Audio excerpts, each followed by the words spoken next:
A convoy of U.S. military vehicles on the move in Syria. The first in a wave of U.S. troops preparing for a coming battle against ISIL in the terrorist group's self-proclaimed capital of Raqqa. Several hundred U.S. troops, Army Rangers and Marines, appear to be setting up artillery positions, according to media reports.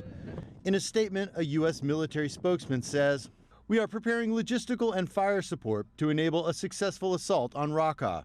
There will be approximately an additional 400 enabling forces deployed for a temporary period to enable our Syrian-partnered forces to defeat ISIS in Raqqa."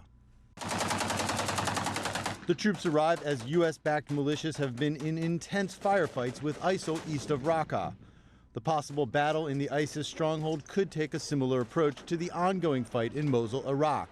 Small squads of U.S. commandos assisting local troops. As military activity on the ground increases, civilians are fleeing the area. As we were crossing, ISIL fighters began shooting at us. It happened around 4 in the morning. Then we were taken to the hospital. The White House says U.S. President Donald Trump was consulted on the troop increase, but says there will be no formal declaration of war. There's a big difference between an authorization of war than sending a few hundred advisors, and I think most in Congress would probably agree with that.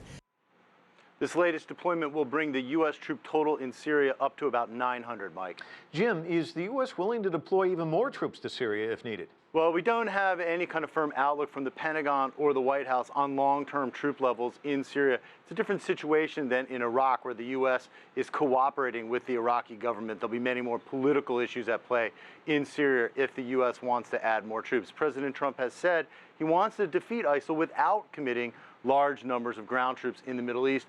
Critics worry this deployment could be the first of many, leading to a much larger U.S. presence in the region, Mike. Jim Spellman live in our newsroom. Thank you.